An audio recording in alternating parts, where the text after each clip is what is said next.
আসসালামু আলাইকুম। আপনারা সবাই ভালো আছেন? ৭ নম্বর সুলেমানকাঠি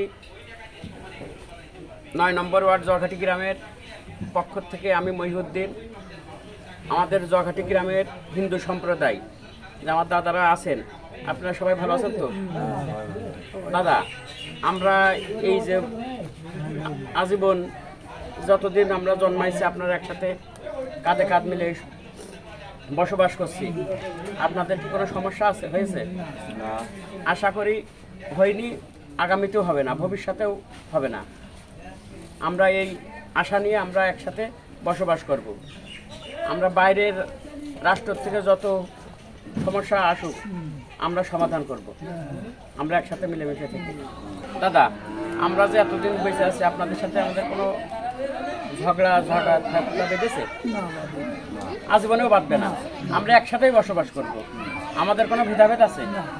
দাদা, আপনার বয়স তো কম হয়নি, তাই এই পর্যন্ত কোনোদিন কি আপনাদের সাথে আমাদের কোনো ঝামেলা ঝঞ্ঝাট বেঁধেছে? আগামীতেও বাঁধবে না। আমরা সবাই একসাথে ভাই ভাই মিলেমিশেই, দাদা ভাই মিলেই একসাথে বসবাস করব। আমাদের মধ্যে তো কোনো ভেদাভেদ নেই। দাদা, আপনাদের বিপদ আপদে তো আমরা তো ছুটে আসি, আমাদের বিপদেও আপনারা ছুটে যান, তাতে তো আমাদের কোনো সমস্যা হয় না। তাহলে আগামীতে যাতে এই সমস্যা না হয় আমরা সেই দিকেরই লক্ষ্যে পৌঁছাবো। এইভাবে আমরা মিলেমিশে থাকবো। দাদা, দেশের যে পরিস্থিতি চলছে তাতে তো আমরা সমস্যায় আছি। এভাবে যদি চলতে থাকে তাহলে আমরা তো ভালোই বিপদের মধ্যে, যাতে বিপদ যাতে না হয় আমরা সবাই মিলেমিশে থাকবো। আগামীতেও আমাদের এই ইউনিয়নে, আমাদের জগাটি গ্রামে যাতে সমস্যা না হয় আমরা হিন্দু মুসলমান মিলে একসাথে কাঁধে কাঁধ মিলেমিশে থাকবো। যত বাধাই আসুক আমরা মোকাবেলা করে আমরা সেইভাবে প্রস্তুতি নিয়ে থাকবো। এই বলে আমার বক্তব্য শেষ করছি। জগাটি হিন্দু সম্প্রদায়দের জীবন কাহিনী তুলে ধরা হলো। আসলে হিন্দু মুসলিম মিলেমিশে থাকলে পৃথিবীর কোনো শক্তি নেই আমাদের সাথে মোকাবেলা করার। এখানে হিন্দুরা 85 থেকে 90 বছর ও তার বেশি ধরে রয়েছে। এখানে হিন্দুরা 100 ঘর প্লাস আছে, লোক সংখ্যাও 1000-এর মতো হবে।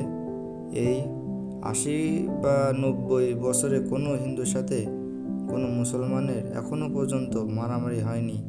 এটা ভাবলেই অবাক লাগে। আসলে এখানে যে সকল হিন্দুরা বাস করে তারাও অনেক ভালো। মসজিদের আজান দিলে তারা সাথে সাথে টিভি অফ করে দেয়। তাদের পুজোর সময় অনেক গান বাজনা করে, কিন্তু তারা নামাজের সময় হলে সব কিছু অফ রাখে 30 মিনিটের জন্য। অসুবিধা হলো তারা সারা রাত গান বাজনা করে, আমাদের অনেক অসুবিধা হয়। তারপরও আমরা মুসলমানরা তাদের কিছু বলি না, কারণ সেটা তাদের ধর্ম। আমরা যদি সবাই এইভাবে মিলেমিশে থাকি তাহলে কোনো সমস্যা হবে না।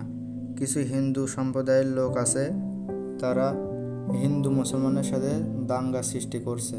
আবার কিছু মুসলমান আছে তারা হিন্দুদের সাথে দাঙ্গা লাগানোর চেষ্টা করছে। আর বাইরে থেকে তো কলকাঠি নাড়ছেই। তাই সবাইকে বলি, কারোর কথায় কান দেবেন না। যারা এসব কাজে জড়িত তাদের আইনের আওতায় আনা হোক সে মুসলিম বা হিন্দু, যে এসব কাজে জড়িত থাকবে তাদেরই আইনের আওতায় আনা হোক। আমরা সবাই মিলেমিশে থাকবো, এটাই হবে আমাদের নতুন বাংলাদেশ। ধন্যবাদ সবাইকে। ভালো থাকবেন, সুস্থ থাকবেন। আল্লাহ হাফেজ।